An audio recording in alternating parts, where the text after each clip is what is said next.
it's good to be home.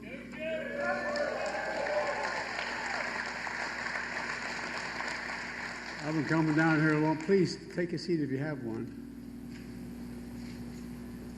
And if I say anything you don't like, don't jump, okay?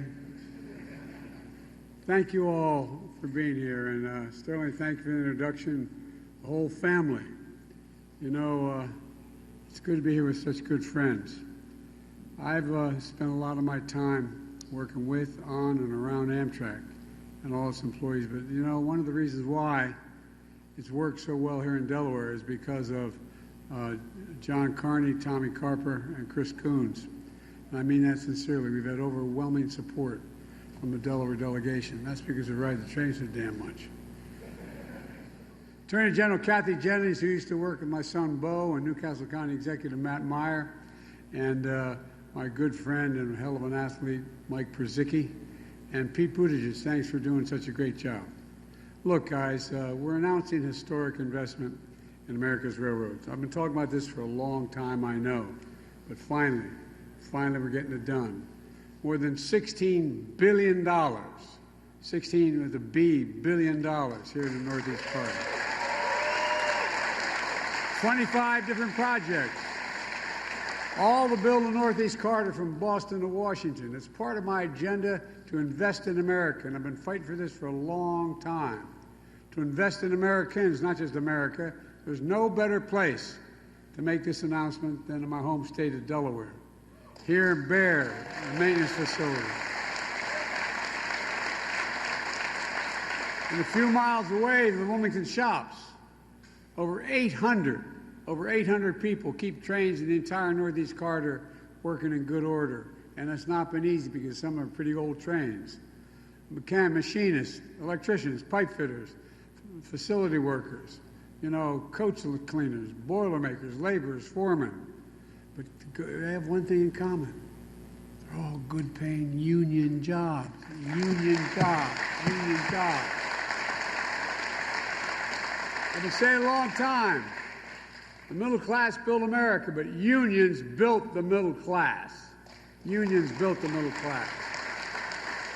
For years in the Senate, as Vice President, I met with the workers in these shops and I made them a promise. I said I'd do all I could and all my power to fight to keep their jobs and to make our rail system better and to work on the Northeast Corridor. I told them I'd fight for them and with them, and they stuck with me. And that's just what I've done.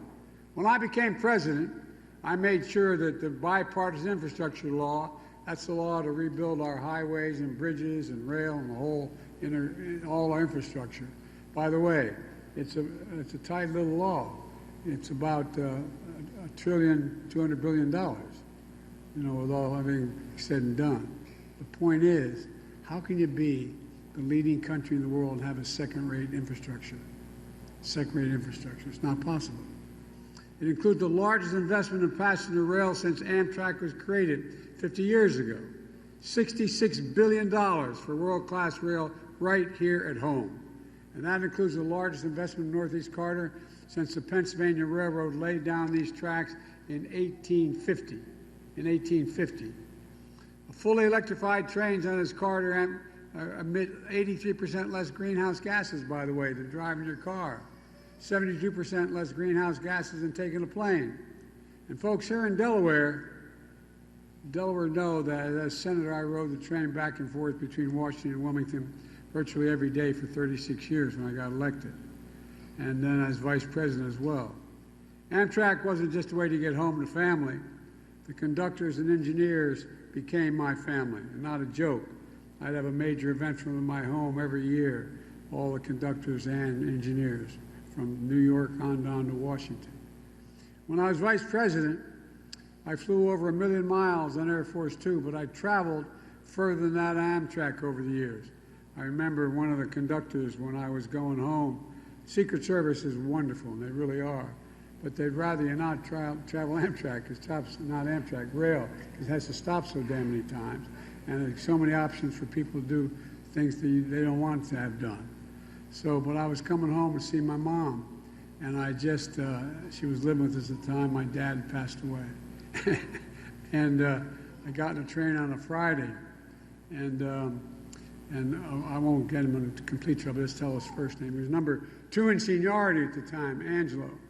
And Ange came up to me as I walked in, he said, "Joey," and he grabbed my cheek. He said, "Joey, baby." And he said, all this stuff, because I just published in the newspaper that I had traveled 1,200,000 miles on Air Force planes as vice president. They published that on a regular basis. He said, I won't quote him exactly, but he said, "Big deal, Joey." And I said, "What's it mean, Ange?" He said, "Look," he said, "we just had the retirement dinner up in Newark." He said, "You know how many miles you traveled on Amtrak?" And I said, "No." He said, 1,000,000, I think it was 320,000 miles. And I said, "How'd you figure that?" He said, "Well, 118 days a year, almost 300 miles a day, 36 years, plus his wife," and he went on the whole deal. And I said, "I believe you, Ange. Let me get in the train, will you?" But the point is, Tommy and I particularly spend a lot of time on the train. So when I talk about how badly the Northeast Corridor needs upgrades, you don't need to tell me. I've lived it. I also know how important this line is to computers and the MARC rail between Maryland and Washington, the Metro North between New York and Connecticut, the New Jersey Transit. I know what it feels like to be stuck on the tracks when you're trying to get home to see your family or trying to get south to make a vote because the track something went wrong. I know how much it matters. Over 2,200 trains run in this corridor every single day, serving 800,000 passengers. It's the busiest rail corridor in the United States and one of the busiest in the world. And you guys keep it moving. You guys keep it moving.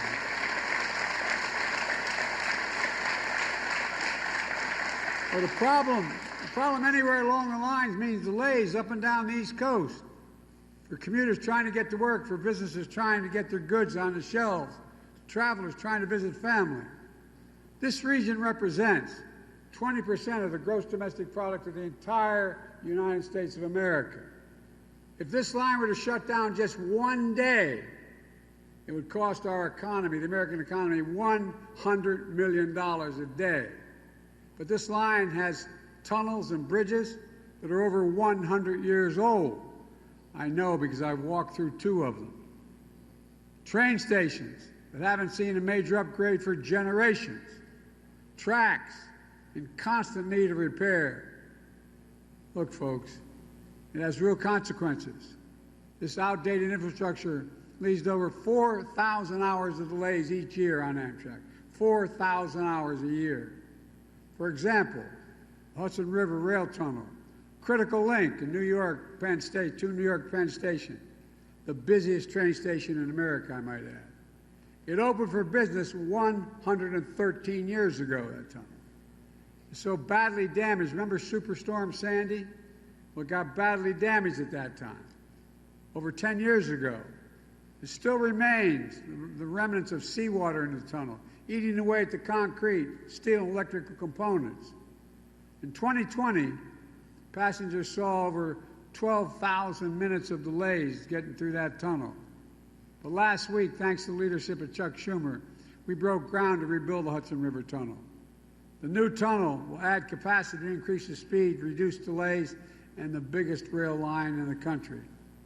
With today's announcement, we're committing $11 billion to this one project, that one project. It's critical to transforming the Northeast Corridor. People have been working on it for over a decade. Now we're finally getting it done. And that's not all.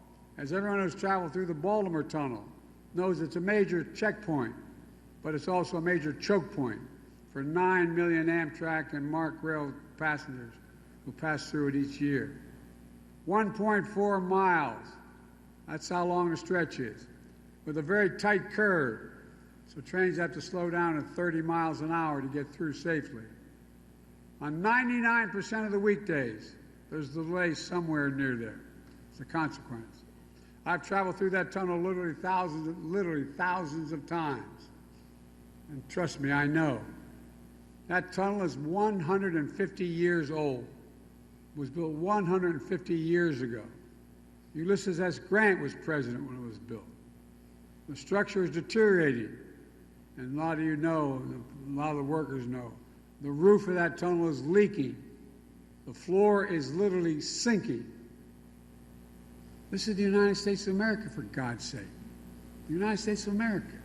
We know we're better than that. And now we're proving it. That's why we're fully replacing the entire Baltimore tunnel. We're not just changing it, we're replacing the whole tunnel.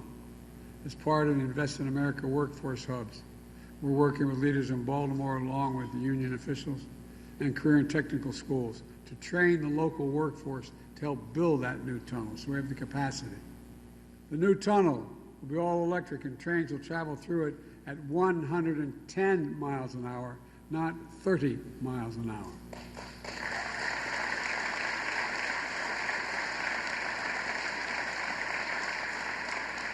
MARC trains will go from Baltimore to Washington in under 30 minutes. And on average weekdays, that's nearly 7 hours. That eliminates 7 hours of delay on average. Look, we're also investing $9 billion to replace over 1,000 trains and train cars with state-of-the-art equipment, including electric trains, made in America. Made in America. And the folks standing with me here today will help maintain and repair those trains that'll move along this corridor. Look, just 2 weeks ago, Mitch Landrieu, the former mayor of New Orleans and my infrastructure coordinator and a senior advisor, was here in Delaware at the cut ribbons on renovations of the Wilmington train station to make it more accessible. Wilmington train station is a busy station for a small city, a relatively small city. But you know what? If you have any infirmment, if you have heavy baggage, you got to go down an entire flight of stairs. You walk down 2 flights of stairs, or you go down and the escalator is not that good for real. Well, thanks to the upgrades, after all these years, passengers don't have to haul their luggage down the stairs anymore. Every passenger, regardless of disability, can have an easy time getting on and off the train as well. The list goes on. The projects to make life more rational and modern in our train stations, from Boston to Washington.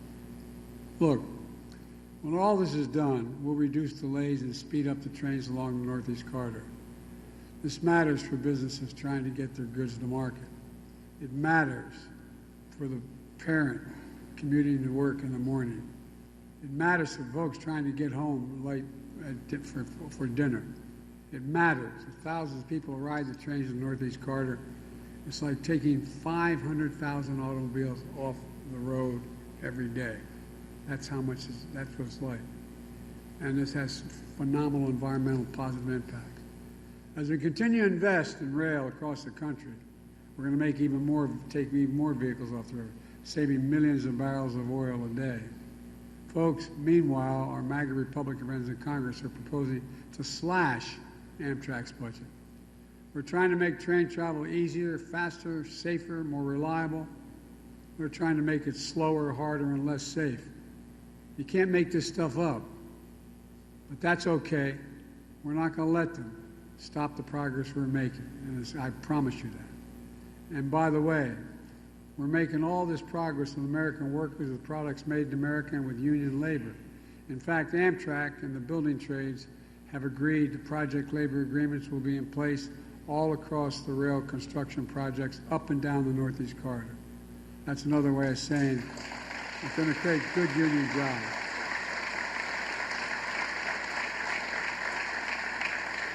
It can create over 100,000 of those good union jobs. And that's on top of the thousands of good union jobs running the trains and maintaining the safety system already. These are jobs for folks I thought about as I take that train home. You know the part, guys, you get outside of Baltimore, just before you get into Baltimore, you can look out the window and you're going through basically the neighborhood. And I always used to sit there, I mean it coming home, and look out and see people sitting at the kitchen tables. Literally, you could see them right along the track. And wondering, what are they thinking about? What's on their minds? The kids put to bed, questions asked, ordinary and profound. Will there be enough money left over at the end of the month after we pay all our bills? Just have a little bit of breathing room. will be able to look my child in the eye and say, it's going to be okay, we're going to do fine. Folks, too many people have been left behind in the past or treated like they're invisible. We're building an economy from the middle out and the bottom up where no one's left behind. You know, my dad used to say, Joey, and I mean it sincerely, Joey, a job's about a lot more than a paycheck. It's about your dignity. It's about your dignity. It's about respect. It's about you being able to look your kid in the eye and say, honey, it's going to be okay, and mean it. That's what he'd say, and he meant it.